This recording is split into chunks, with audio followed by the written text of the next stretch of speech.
勞力士114-270，咁我早2年就二手價買入嘅，就買翻啲舊錶啦，啲中古錶。咁2021年咧就出咗個36mm 新款嘅124-270啦，咁我又上門都一樣都照對比過㗎啦，去鋪頭度。咁對比完之後，我都係覺得呢隻舊裝嘅114-270感覺更加好。咁我一陣再講原因啦。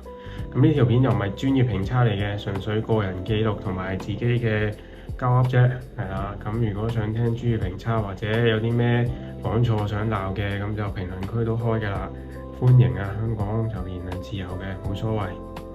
好，言歸正傳，講翻最簡單嘅 spec。咁呢個就36mm，咁就甩到甩19mm嘅。咁就310機芯嚟嘅，咁就100米防水。但係中古錶咧就唔建議大家真係去濕水啦，因為啲膠啊、啲轉位啊、啲膠嘅肯定老化啦，所以大家都千祈唔好去濕水，除非你定期去保養啦之類嗰啲啦。咁呢個3230機芯啦，咁新款嗰個124-270咧就變咗做3230機芯嚟嘅。咁呢個只係得48小時嘅啫，咁呢個舊款嘅。好啦，咁新款嘅對比就冇㗎啦，咁我就整張圖喺度俾大家去睇下啦。咁點解咧？我會選擇睇完之後嗰隻新款嘅錶都係依然揀翻隻中古嘅舊嗰隻114-270咧。咁最大嘅分別其實除咗機芯之外咧，仲有條帶啦。咁條帶呢條係空心帶嚟嘅，雖然大家都係鋼，都係勞力士嘅904L。不鏽鋼嚟㗎啦，講真，個閃亮程度咧都有對比過，係我覺得差唔多嘅。咁當然啦，人哋就話升級咗之後肯定會好啲咁，但我自己感覺上就真係差唔多。不過上手之後咧，個感覺真係都爭幾遠啦，因為嗰隻錶就實嘅不鏽鋼嘅錶帶啦，咁你上手好明顯係聚手好多嘅。咁呢隻咧就好明顯係真係比較 casual， 你上手會覺得真係好舒服，即係嗰種感覺好似冇帶咁樣啦。咁上手就真係感覺輕好多，好似冇帶咁嘅感覺啊，真係。所以我就去到最後都係點解選擇翻呢隻舊款嘅114-270啦。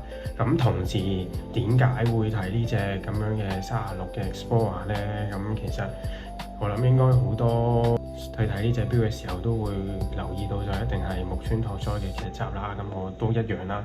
咁當然啦，佢最早期嘅時候嘅戴嘅嗰隻其實就唔係呢隻114-270嘅。咁佢第一套嗰個戀愛世紀嘅時候咧，戴嗰隻咧其實係呢隻款嘅上一代嗰個就係14270嘅，就未改款之前咧，咁就個錶扣呢個位唔同嘅。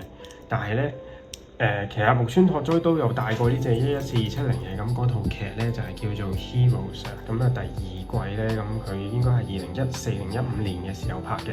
咁佢當時咧就係有戴過呢隻錶嘅，咁嗰度就係佢嗰個檢察官啦。咁其實真係幾型仔嘅，所以就點解會考慮啦戴呢隻咁樣嘅錶啦？咁會點解去睇呢隻咁嘅錶啦？咁當2021年出咗新款嘅時候，就特登再去對比下，之後去到最後都發覺真係啲中古感覺上仲更加有味道。咁雖然啦，我呢隻錶嘅成色唔係咁好啦，而家大家都見到啦，其實呢個錶圈個位置已經花咗，但係其實我覺得即係戴錶都預咗會花，除非你話真係崩嘅啫。如果花痕，我覺得真係可以接受嘅。所以其實自己各有各選擇啦。咁我自己嘅諗法就會覺得即係中意就可以啦。咁好似有啲人都會直情係中意原版嗰隻嘅，即係可能呢代嘅上一代14270啦，咁就基本上係即係21世紀嘅時候啦。咁呢隻 Explorer 就定型咗係咁嘅款啦。咁你再之前嘅就唔講啦。咁最之前第一代嗰隻膠面嗰隻直情炒到天價，到而家都仲係。